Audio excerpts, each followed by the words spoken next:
This happened just a week ago. I hadn't been back in years, not since my teenage years when I thought I was too cool for my old life. I needed to help my parents downsize, so I drove down the winding, overgrown driveway to the house that felt both familiar and strange. It looked the same, but the peeling wallpaper and dust in the corners reminded me that time had taken its toll. Maybe I was expecting too much, but I didn't think it would feel this unsettling. I've never stopped thinking about it. That first night was quiet, too quiet. I unpacked a few things and tried to settle into the guest room, but sleep wouldn't come. Then I heard a rhythmic tapping coming from the attic. I thought it was just the house settling. I rolled over and tried to ignore it. Maybe it was just my mind playing tricks on me, but the tapping lingered like a bad song I couldn't shake. I tried to sleep, but every creak and moan of the house felt amplified. I kept telling myself it was just an old house, nothing more. Still, I felt uneasy, like I was waiting for something I couldn't understand. The next few days passed uneventfully, and I thought maybe the tapping was just a figment of my imagination. One evening after dinner, I noticed my childhood toys scattered around the living room. I hadn't touched them. My heart raced. It was almost as if someone had played with them while I was out of the room. I called out, but nobody answered. Later that night, as I tried to drift off again, I heard the whispers. At first, they were soft, like wind rustling leaves outside, but they grew clearer.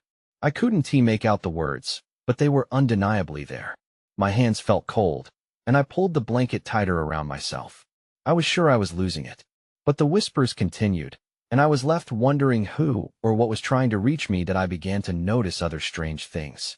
The light in the old hallway flickered like it wanted to get my attention. Each time I walked past, I felt a chill run down my spine. The atmosphere felt heavy, like the air thickened overnight. I kept telling myself I was just imagining things, but the truth was I didn't know what was real anymore. Every strange event piled on another. I felt like I was unraveling. The lines I thought divided childhood memories and the present blurred beyond recognition. My heart raced every night as I faced the growing dread of what was waiting for me in the dark. Then I heard a child's voice, sweet but eerily distant. It called my name just as I was about to slip into sleep. I turned towards the sound, but I knew nobody was there. As I sat up, a cold sweat broke out across my skin. What were you trying to tell me? I whispered into the dark. I was alone, but the house felt alive, and I feared what I might uncover. The whispers grew louder, almost frantic, and I waited, heart pounding, wondering what was next. The next day, I couldn't shake the feeling of being watched. It was hard to focus on packing up my parents' things while the whispers echoed in my mind. I decided I needed a break. I grabbed my jacket and headed outside. The sunlight felt comforting, but it did little to chase away the weight in my chest that I wandered around the yard, retracing my steps from years past. The swing set had rusted and the garden was overgrown, but nostalgia tugged at me. I remembered laughter and play, a carefree time. Then, out of the corner of my eye, I caught a glimpse of movement. I quickly turned, but nothing was there. After a few moments, I went back inside.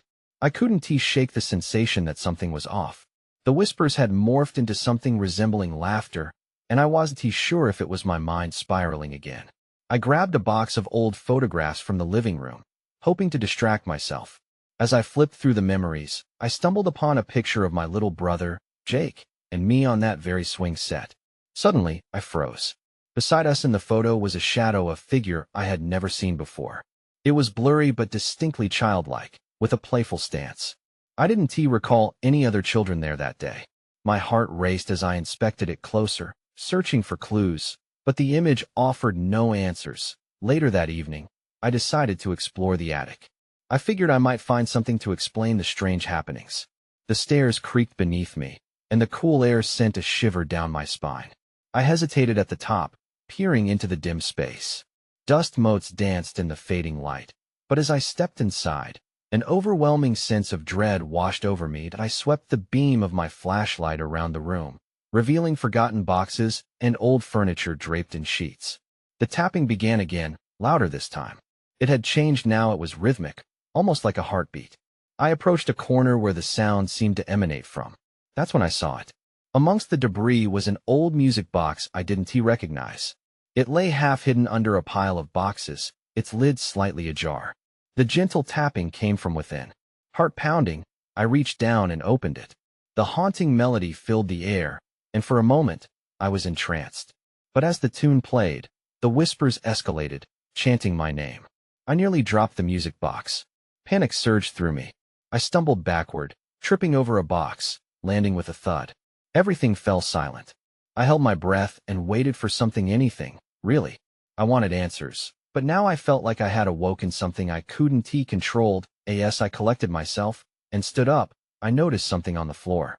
A small, dusty doll lay inches away from me, a familiar porcelain face staring back. I hadn't seen it in years. It was the one Jake had carried everywhere. Why was it here? I had buried it along with painful memories. Questions flooded my mind, and the shadows in the attic thickened around me. I turned, ready to leave.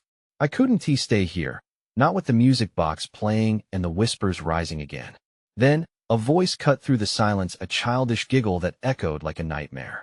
Come play with me, and just like that, the air shifted. I felt a chill creep down my spine. The atmosphere in the attic felt charged, like electricity before a storm. I realized with a jolt this wasn't over. I needed to uncover the truth, even if it meant confronting whatever lingered in the house. I stood frozen in the attic, the giggle echoing in my ears. Fear crawled up my throat, making it hard to breathe. I wanted to flee, but my feet felt rooted to the floor. The doll lay still, and the music box played on, weaving a bewitching tune that seemed to pull me back into the shadows. Who are you? I whispered, my voice barely audible. The answer came as a whisper, a soft, sing-song voice that danced through the air. Play with me, it coaxed. I instinctively stepped back, bumping into a stack of boxes that teetered dangerously. I needed to get out of there. I steadied myself, feeling the walls closing in. The attic was a puzzle I desperately wanted to solve, but I was terrified of what I might find. I glanced at the music box, then at the doll. Was Jake somehow connected to this? I shook my head, trying to chase away the thoughts that I turned to leave, but just as I reached the attic door, the music box stopped abruptly. The silence hit me like a wave, jarring and heavy. I paused, ears straining to catch any sound, but it was only the distant creaking of the old house. When I heard it, a faint scratching noise from the corner of the attic. I hesitated, torn between curiosity and fear. If I ignored it, would it just go away? Or would it escalate, haunting me later? Against my better judgment, I crept toward the sound. Each step felt like breaking an unspoken rule. The atmosphere thickened, and I felt the cold again, like breath on the nape of my neck. As I drew closer, I could see it was a small wooden trunk, partially covered with dust. The scratching came from inside it. I knelt down, heart racing, and pulled the lid open just enough to peek inside. What I found sent chills down my spine, a pile of old toys. Among them, I spotted crayons, marbles, and a faded teddy bear. My breath caught. They looked just like the ones Jake used to play with. But there was something else. A small notebook, its cover weathered but intact. Reluctantly, I took it out. The pages were dog-eared and scribbled with familiar handwriting, Jake S. My heart hammered as I flipped through it, filled with drawings and notes. They didn't make sense altogether. They were jumbled thoughts and drawings of strange, shadowy figures. One page caught my attention. It was a crude drawing of the music box, and the words "never open it" scrawled around it. My pulse quickened. How had he known? What had he experienced up here? Suddenly, a loud bang echoed, startling me. The trunk slammed shut on its own, as if a force were inside. I jumped back, heart racing. My mind screamed for me to leave, to run far away from this darkness. Just as I turned to bolt, I heard the giggle again, now closer, sharper. Come play with us. I froze. There were more voices, more than one child. Panic-stricken, I made a break for the stairs, desperate to escape the clutches of the attic. As I raced down, I felt the air shift once more, a rush of cold behind me. But I couldn't look back. Whatever lingered in the shadows was just a shade of what I had yet to uncover, and I felt certain it wasn't finished with me yet. I stumbled down the stairs, adrenaline pumping through my veins. The hallway felt even darker than it had before, shadows stretching unnaturally. I reached for the light switch, my fingers trembling. The muted glow flickered to life, and instantly, the oppressive silence lifted a little. But the echo of those voices lingered in my ears. Come play with us, it was like a taunt. I couldn't shake that feeling of being watched. I took a deep breath and stumbled into the kitchen, desperate for any semblance of normalcy. I just needed to gather my thoughts. The notebook sat heavy in my hands, a link to Jake that I hadn't truly understood yet. I flipped through the pages again, scanning the chaotic drawings. Each figure seemed to watch me, their eyes hollow. One sketch showed a boy with messy hair and a crooked smile, a familiar face that made my stomach drop. Jake, I muttered to myself. I thought about how he played in the backyard for hours, always laughing and chasing imaginary monsters. Had there really been something in his games that I hadn't seen? That S when I felt it, a sudden draft that swept through the room, sending shivers down my back. The door to the backyard creaked open slowly, even though no one had touched it. I could hear the wind rustling through the leaves outside, but there was something else, a faint giggling, soft and playful. My instincts screamed at me to close the door, to shut out whatever was lurking outside, but I felt compelled to look. Slowly, I stepped outside. The garden was overgrown, wild bushes crowding around, but the swing set stood strangely still. Then I saw her, a small figure swaying on the swing, her back turned to me. The giggling continued, echoing through the air like a song. Play with us, I froze again, my heart racing. Who are you? I called out, trying to keep my voice steady. The girl turned, revealing a porcelain face with deep-set eyes and a wide, unsettling smile.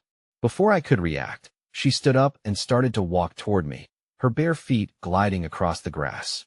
I wanted to scream, but all that escaped was a choked whisper. I'm not playing. I took a step back, but she only giggled louder. Suddenly, the wind picked up, howling through the trees. The laughter mixed with the rustling leaves, creating a chorus that filled the air. I stumbled back toward the door, my mind racing. Who was she? Just as I reached for the handle, the laughter stopped. Silence surrounded me. I turned, half expecting to see her right behind me, but she was gone. With a shuddering breath, I stepped inside and slammed the door shut, leaning against it. The weight of the house pressed down on me, more menacing than before. My fingers trembled as I clutched the notebook tighter. I needed answers, but the more I uncovered, the more the unknown seemed to grow. I glanced toward the attic stairs, fear gripping me. I couldn't avoid it any longer. Whatever was happening here was tied to Jake and to the secrets hidden within these walls. Then I heard the soft melody again, the same tune from the music box. It echoed from the attic, beckoning. I didn't want to go back, but I had to know. I'm coming for you, Jake, I whispered, determination battling with dread. The only way forward was back into the darkness. That S when the lights flickered and went out, plunging me into darkness. I stood frozen in the darkness, my breath hitching in my throat. The house was silent except for the rhythmic thumping of my own heart. I blinked through the blackness, desperate for some light to guide my way. Digging into my pocket, I pulled out my phone, its glow casting an eerie light across the kitchen. The shadows twisted and writhed, as if they had a life of their own. I took a shaky step toward the attic stairs, every instinct telling me to turn back. But I refused to let fear control me. I needed to uncover the truth behind Jake's disappearance. Gripping the railing, I climbed slowly, each creak of the floorboards echoing like a whisper of forewarning. As I reached the top, a dense silence enveloped me. The air was thick with dust, and I could taste the mustiness filled with secrets. I cautiously pushed the attic door open, and it creaked ominously in response. Inside, the faint melody of the music box grew louder. It echoed off the wooden beams, wrapping around me like a ghostly embrace. My phone's light flickered, and I scanned the attic. Boxes piled high, cobwebs lingered in every corner. My fingers brushed against the nearest box, covered with an unsettling layer of dust that shifted like a shroud. I opened it, heart racing.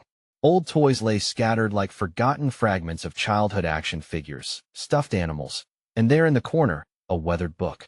I lifted it out, feeling a chill as its pages flipped open like they craved the air. Jake's diary, the cover read. My heart sank. I could feel the weight of years hanging over me. I glanced around the dim space, half expecting to see the girl from the backyard standing behind me, her smile twisted and knowing. With trembling hands, I flipped through the pages. They were filled with cramped writing, little sketches that mirrored the chaotic drawings in the notebook. But buried deep within, I spotted something that made my skin prickle, a name, scrawled in jagged letters, Lucy. The realization hit me like a wave. The girl on the swing, was this Lucy? I had to know more. As I turned to the next page, a gust of wind slammed the attic window shut, making me jump back. The music box's melody halted abruptly, leaving a chilling silence in its wake. In that stillness, I heard it a whisper, soft and cascading like broken glass. "Come play with us." The hairs on my neck stood on end. I felt the rush of cold air swirl around me. Panic surged as I dashed for the stairs, glancing back just once. In the shadows, I saw a figure small, with dark eyes glimmering like wells of ink. The wide smile stretched across her face as she beckoned me closer. "No," I shouted as my foot hit the last rung of the stairs. I sprinted toward the kitchen, the notebook and diary clutched tightly to my chest like lifelines. I slammed the door behind me and leaned against it, panting, but the whisper continued, seeping through the cracks. "Don't you want to play?" I knew I had to leave, to escape this nightmare. But my gaze fell back on the items in my hands. The answers I sought were right in front of me. With every breath, I felt the pull of curiosity against the fear. As I fumbled with my phone to find some light, I heard it, the unmistakable sound of footsteps, ghostly and deliberate, coming from the attic. I wasn't alone anymore. My heart raced again, a new dread sinking in. I could no longer ignore what was happening inside this house. I had to confront it or be consumed by it. I pressed my back against the kitchen door, the diary heavy in my hands. The footsteps had grown closer, deliberate and slow, as if whoever or whatever was up there had all the time in the world. I held my breath, tuning into the sound, but it had stopped. Silence enveloped me again, thick and suffocating. "Just go," I whispered to myself. The front door was only a few steps away. I could make it if I ran now. But each time I considered it, doubt gripped me. What if I found out something about Jake? Something I needed to know? I took another deep breath and forced myself to focus on the diary. That I flipped through the pages again, hoping for more clues. But the sketches shifted in my mind, a whirlwind of vibrant childhood fears spilling onto the paper. Lucy. I traced the name with my finger, desperation crawling under my skin. What did Jake know about her? My phone buzzed in my pocket, the sudden noise jarring. I jumped, fumbling to pull it out.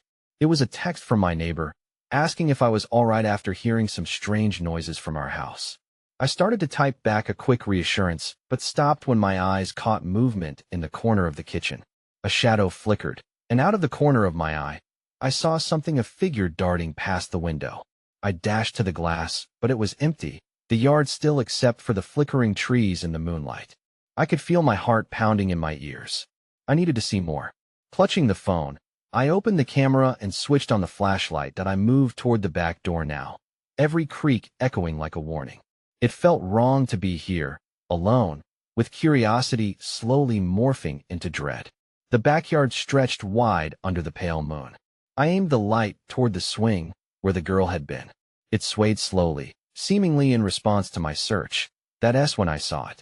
A trail of small footprints leading away from the swing and toward the path that twisted into the dense woods behind the house. I shivered, torn between the urge to follow and the instinct to turn back. Were there more children out there? Were they still playing? The whisper returned, colder now. "Come play with us." I shut my eyes and swallowed hard, opening them again to see a blur of movement in the trees. The shadow flickered again, and I caught a glimpse of small figures vanishing into the darkness. Fear washed over me once more. I needed to know why Jake had written about Lucy. I needed to understand why she was so connected to this place.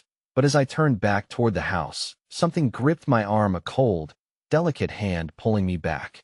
Panic surged. I twisted around, and there she was, the girl from the swing, her eyes wide and dark, a smile stretching across her innocent face. "Don't you want to play?" she asked, her voice a haunting echo. Before I could respond, the lights in the house flickered once and then went out completely. Darkness wrapped around me, swallowing the world whole. The last thing I heard before everything went black was her whisper again, soft and gleeful. "Come and play with us." I felt myself falling into the void as time slipped away. I woke up with a start, gasping for air as the weight of darkness pressed against my chest. I was on the kitchen floor, the cold tiles biting through my clothes. My phone lay just inches away, still glowing with the flashlight on, illuminating the scattered remnants of the diary. The girl was gone. I scrambled to my feet, confusion clouding my thoughts. What had just happened? I looked at the back door, still ajar, the world outside quiet and still. The once inviting backyard now felt foreboding, each shadow a potential threat. I picked up my phone, heart racing as I fumbled with the screen. The last message from my neighbor lingered, "Are you okay?" What could I say? I felt disoriented and terrified. Taking a deep breath, I forced myself to move, aiming for the back door. I needed answers. Stepping outside, the cool night air struck my face, grounding me. I hesitated, scanning the yard for any sign of the girl or the shadows I'd seen. The swing hung silently, unmoving now. Tentatively, I followed the trail of footprints in the damp earth, feeling the adrenaline rush through me. Would I find another child? Or perhaps something far more sinister? As I neared the edge of the forest, I spotted a flash of white near a cluster of bushes. My stomach dropped. Was that clothing? I forced my feet to carry me closer. As I approached, I recognized it. A frayed piece of pale fabric, resembling a tattered dress. Tremors ran through my fingers as I picked it up.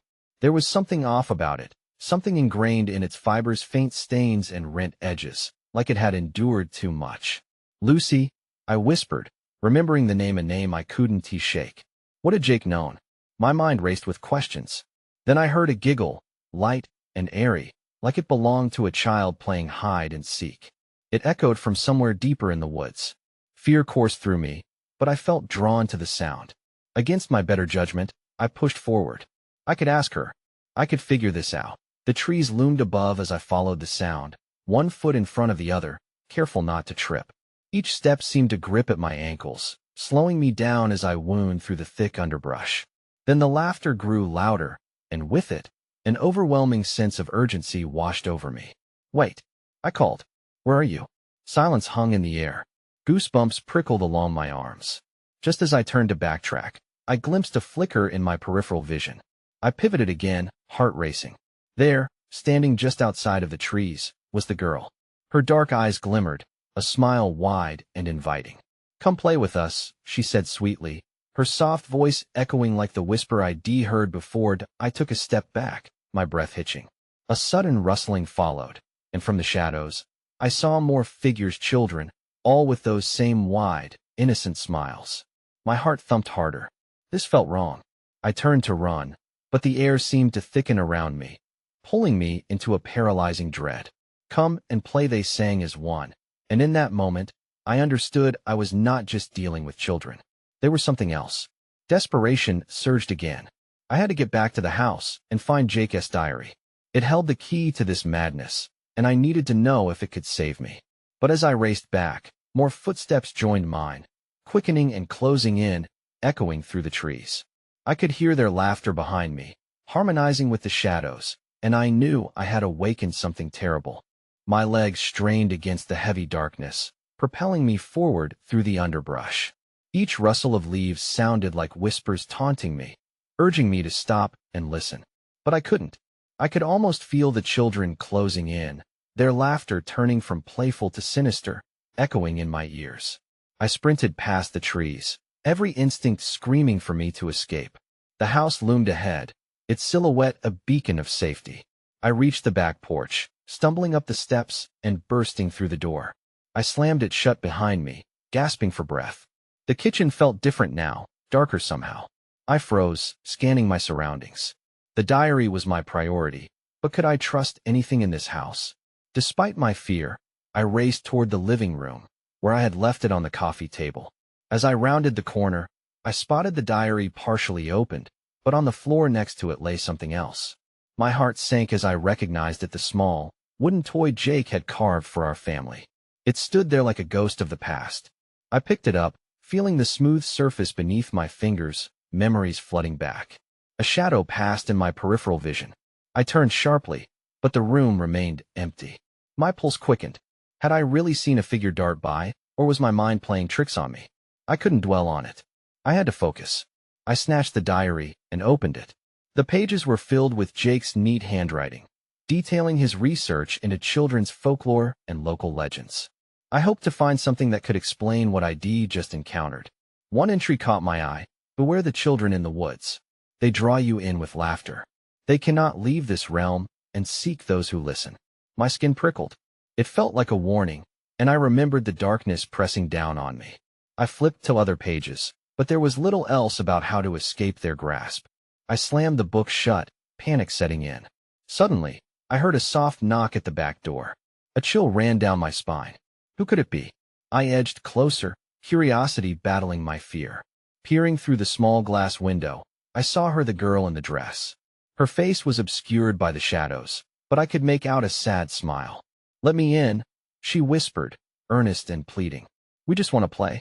"No," I breathed, my grip tightening around the diary. Then I noticed something unsettling. The laughter had returned, distant, but closing in again. I stumbled back from the door, heart racing. I couldn't stay in the house for long. I could feel its walls pressing in, thickening the air. That's when I noticed a tiny crack in the floorboards beneath my feet. My eyes widened as I knelt down, pulling apart the boards. There, a hidden pocket led to something buried deep below, an old, tarnished locket gleaming in the dark. Was it a clue? Or a trap? Without thinking, I reached for it, feeling an urge as if it would provide answers. But before I could lift it, the door rattled violently behind me. The game was escalating, and I could feel the stakes rising. Desperation clawed at me as I realized I had to choose. Would I confront what lay beyond the door or delve deeper into the mystery below? I hesitated. The noise at the door was growing more frantic, the laughter now spilling through the cracks, an unsettling mix of giggles and cries. My instincts screamed for me to run, yet something compelled me to stay. I could either confront whatever was out there or explore the secrets beneath. In that moment of indecision, the door burst open. The girl stood there, more vivid now, her dress tattered and her eyes hollow but filled with a strange longing. "Play with us," she urged, stepping forward. I stumbled back, my heart pounding. "No, stay away from me," I shouted.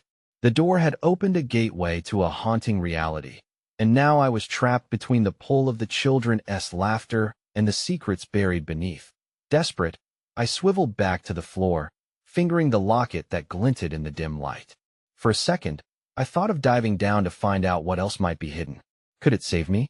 Then I remembered Jake's warnings, the way he had written about the children, how they could ensnare those who listened too long. "Please," the girl's voice wavered, a hint of sadness creeping in. "We just want to play." Her smile faltered, revealing a moment of vulnerability. Focusing on the locket, I pulled it from its resting place. It was heavier than I expected, and intricate carvings lined its surface. I pressed it into my palm, feeling warmth radiate from it. "What are you?" I whispered, not sure if I was asking the girl or the locket itself. That moment, the laughter reached a crescendo, twisting into something screeching and dissonant. "Why do you resist?" they wailed, voices surrounding me. It was enough to shake me to my core. The girl's expression twisted from pleading to something darker. "You can't leave," she said, and the shadows around her deepened, elongating into shapes I dared not name. My instincts kicked in, and I bolted for the staircase leading to the basement. Whatever they were, I couldn't let them consume me. I raced down, heartbeat thumping in my ears. The basement door slammed shut behind me, plunging me into darkness. As I struggled to find my footing, my foot kicked something wooden, smooth, and familiar. I fished it out from under the old, dusty boxes. A second toy, carved just like the one I had found earlier. This one had a name etched into it. Emily. The realization hit me like a punch. Emily was my sister.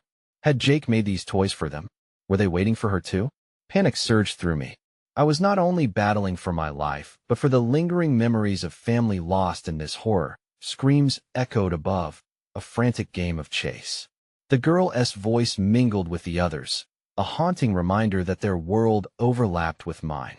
I had to choose between the locket's potential promise of salvation or the truth that waited in the shadows. But before I could contemplate my next move, the basement door creaked open, just enough for the laughter to seep through. It poured in like a fog, cold and suffocating. I took a deep breath, ready to confront what lay beyond. The choice was made.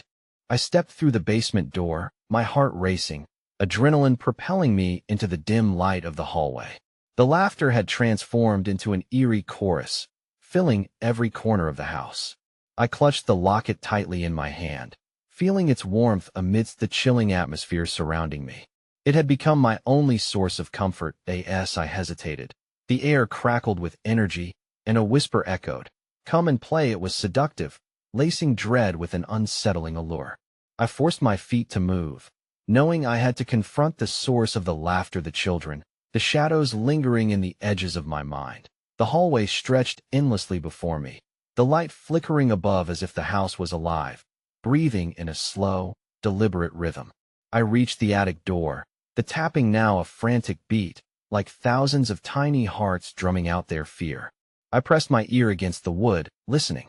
"Help us!" I yanked the door open, and the heavy darkness rushed at me, thick with unnameable weight. My flashlight flickered against the piles of old boxes and dust-covered memories. As I stepped in, I could see them, figures darting in and out of the shadows, their laughter now threaded with something almost desperate. "Join us." One voice broke through, a childish giggle mixed with an unusual urgency. In that moment, every memory I had of childhood innocence unraveled. These children weren't merely lost, they were trapped. I turned the locket over in my palm, contemplating its significance. It felt like more than just an object. It pulsed with warmth, echoing the memories of love and family. That I took a deep breath. "What happened?" I demanded into the darkness. "What do you want from me?" The shadows coalesced, and I saw them more clearly, their eyes filled with longing, but also something else: hunger, fear. The girl with pale fabric drifted towards me, her expression swirling between pleading and anger. "We simply want to play," she repeated with an intensity that made my gut twist. "But you're not just children," I exclaimed. "You're trapped." "Who are you?" Her grin flickered between innocence and something dark. "Do you want to stay with us forever?" A shiver ran down my spine. The locket grew warmer in my grip, and I knew I had to make a choice. Could I save them? Or would I just seal my fate in this endless game? "I want to play your game," I declared, raising the locket high. The light from my flashlight illuminated its surface, etched images of children and toys. "You need to let go." In that instant, a powerful surge rippled through the air, knocking me back. The figures recoiled, their laughter faltering. "What is that?" the girl hissed, her expression shifting to fear. "I can help you," I shouted, desperation creeping into my voice. "If I help you remember who you were." But they only circled closer, their shadows thickening as if the night had come alive. "You can't leave us," they shrieked in unison, a cacophony of sorrow that drowned out my resolve. That I felt the heat of the locket burning in my palm, and instinctively I thrust it towards them. "Remember," I cried. "You were alive, you were loved." For a moment, everything stopped. Silence enveloped the attic, the atmosphere shifting as the glow of the locket expanded, revealing fleeting images of backyard, laughter, sunshine, and a swing. Then came the dissonance, a shriek, followed by breathless whispers. "Lucy," a voice murmured, and the figures drew closer, eyes widening with realization. "Jake." "Emily." I stood there, heart racing, holding my breath as the truth washed over them, the memories flooding back like sunlight breaking through the darkest storm.